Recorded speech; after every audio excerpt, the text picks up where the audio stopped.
The question is determine the current through this 5 ohm resistor as shown in figure. Okay, तो देखो,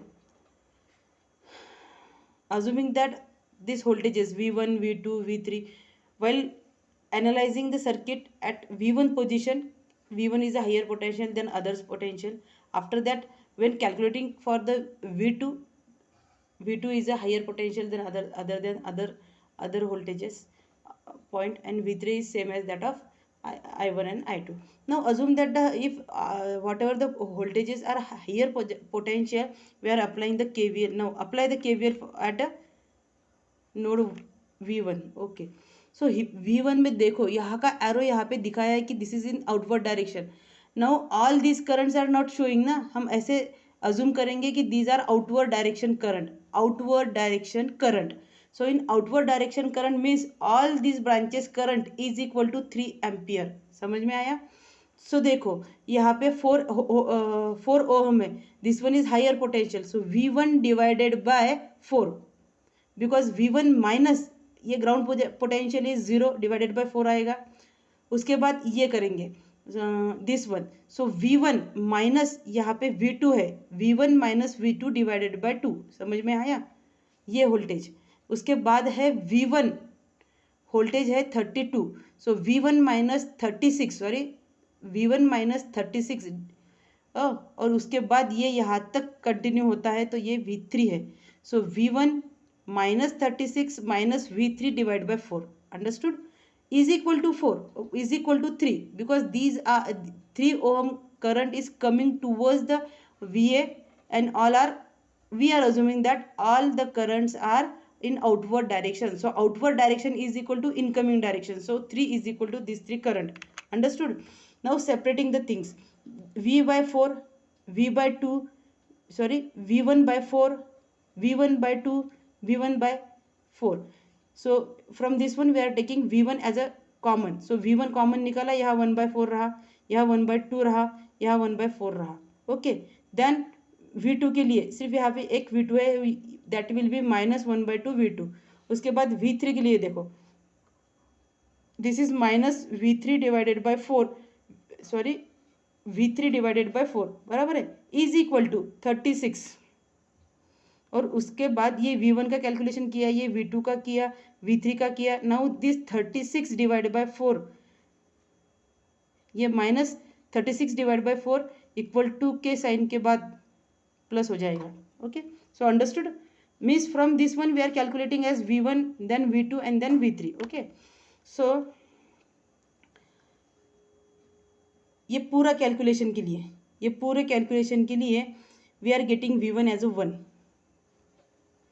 okay, so ये 1/4, ये 1/4 plus 2 कैलसी पे करके देखो, 1 divided by 4 plus 1 divided by 2 plus 1 divided by 4, it's कम 1. सो ये V1 1/2 is equal to 0.5, so -0.5 V2, 1/4 V3, यानी कि -0.25 V3.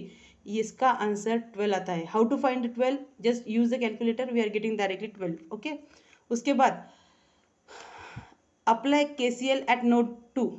Again assume that the V2 is a higher potential than others, so arrow direction is upward, means outward directions. Okay, so अभी ये नहीं याद में रखने का कि V1 की डायरेक्शन क्या थी, अभी सिर्फ इतना ध्यान में रखो कि V2 की डायरेक्शन इज अपवर्ड, यानी कि आउटवर्ड डायरेक्शन है. So all these resistors are added, है ना, उसको सबको ऐड कर देंगे एक साथ. तो देखो यहाँ पे अभी V2 minus V1 divided by 2 plus V2 divided by 100 plus V2 minus V3 divided by 5 is equal to 0. Okay, then again यहाँ से हम -V1 डिवाइडेड बाय 2, ये -V1 divided by 2, only one components are there, means only one equation is there. Then V2 और V2, यहाँ से V2 common निकालेंगे, ये 1/2 रहेगा, यहाँ 1/100 रहेगा, यहाँ 1/5 रहेगा, ये V2. और V3 के लिए -1/5 V3. Now in the next step -1/2 nothing but the -0.5 V1, then calculate from by using the calci 1 divided by 2 plus 1 divided by 100 plus 1 divided by 5, it's come 0.71 v2. Okay, minus 1 by 5 is nothing but 0.2 v3.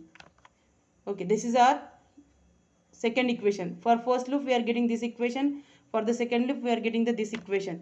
Then by using the node number 3, again apply node at the node. Again v3 is a higher potential, so current direction is outward direction. So यहाँ क्या current direction हम outward दिखाने वाले हैं, outward है यानी कि all are to be added. So कैसे करेंगे, देखो v3 minus v2 divided by 5, हाँ इन सबको हम ऐड करने वाले हैं. Otherwise subtract everyone is equal to 0. So minus common निकाल के उसको भी प्लस कर सकते हैं. सो यहाँ v3 minus v2 divided by 2, हाँ. उसके बाद v3 divided bye 20, then v3 ये माइनस होके ये माइनस टर्मिनल को जाते हुए प्लस हो जाएगा, तो 36 minus minus plus 36, then it is come towards the v1. So minus v1 divided by 4. समझ में आया. ये पूरे लूप के लिए 36 और v1 ये दोनों भी वोल्टेजेस लेने पड़ेंगे. सो उसके बाद वी आर गेटिंग, अब इसको v1 v2 सबको अलग अलग दे दो. तो यहाँ पे v1 के लिए देखो, v1 के लिए माइनस 1/4 v1 आएगा, v2 के लिए सिर्फ 1 है, माइनस v2 डिवाइडेड बाय 5 हो जाएगा. उसके बाद ये v3 कॉमन निकालेंगे, v3 कॉमन निकाला तो यहाँ 1/5 आएगा, यहाँ 1/20 आएगा, यहाँ 1/4 आएगा, ये v3. और कांस्टेंट टर्म क्या आने वाली है, 36 डिवाइडेड बाय 4, ये माइनस है, उसका आंसर 9 है, हैं. ये माइनस माइनस प्लस हो जाएगा, यहाँ 36 डिवाइडेड बाय 4, इसका आंसर आता है 9, पॉजिटिव 9.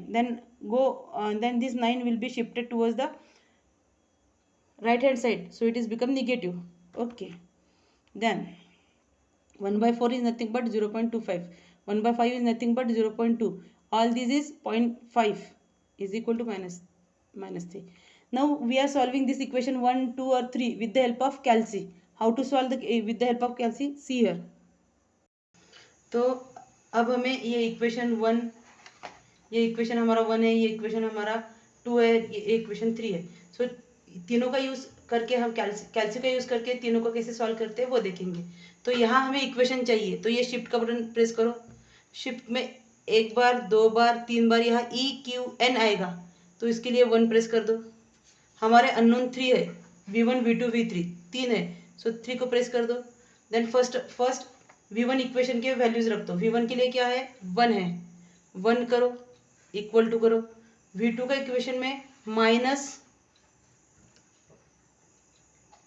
0.5 है, बराबर है, ये 0.5, ये माइनस, उसके बाद इक्वल करो, उसके बाद माइनस 0.25 है, बराबर है.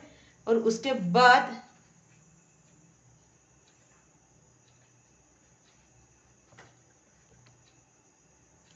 इक्वल टू 12 है, तो यहाँ पे 12 लिख दो.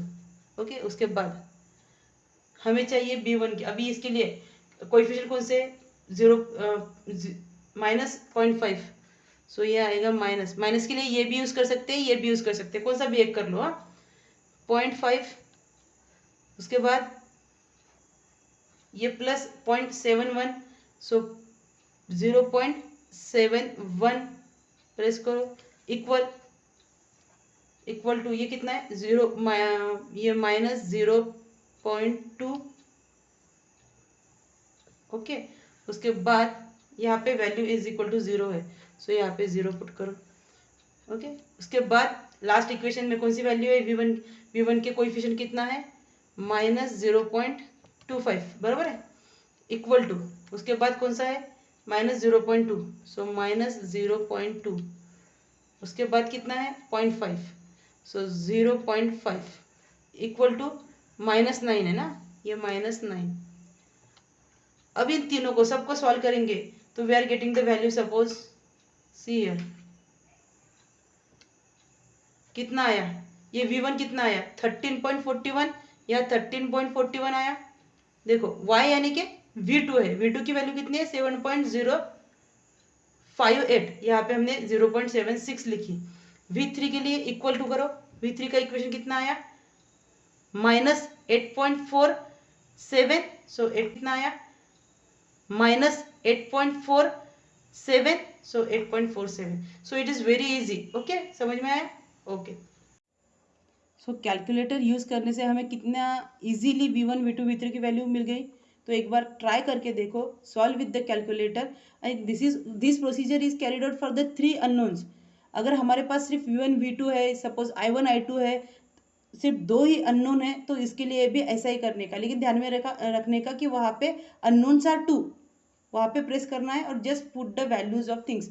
तो पहले V1 अगर होगा तो V1 की कोएफिशिएंट डालो, I1 होगा तो I1 का कोएफिशिएंट डालो. सो ये V1 I1 के लिए, V2 I2 के लिए, एंड देन इक्वल टू के साइन के इक्वेशन 1 जब करते तो इक्वल टू के बाद वाला कोएफिशिएंट यानी कांस्टेंट टर्म लास्ट में लिखो. ऐसा करके हम दोनों दो अननोन वाला इक्वेशन भी सॉल्व कर सकते हैं. Now what is given that, see find out the current through 5 ohm resistor. ये 5 ओम जो रजिस्टर है, ये जो है, तो इसकी वैल्यू कितनी है, ये देखो 5, यहाँ पे देखो V2 minus V3 divided by 5. ये यहाँ से जो करंट फ्लो होने वाला है उसकी वैल्यू कितनी है, V2 minus V3 divided by 5. जब हमने 5 के लिए 5 ओम के लिए इक्वेशन लिखा था तो ये लिखा था, तो V2 minus V3 divided by 5.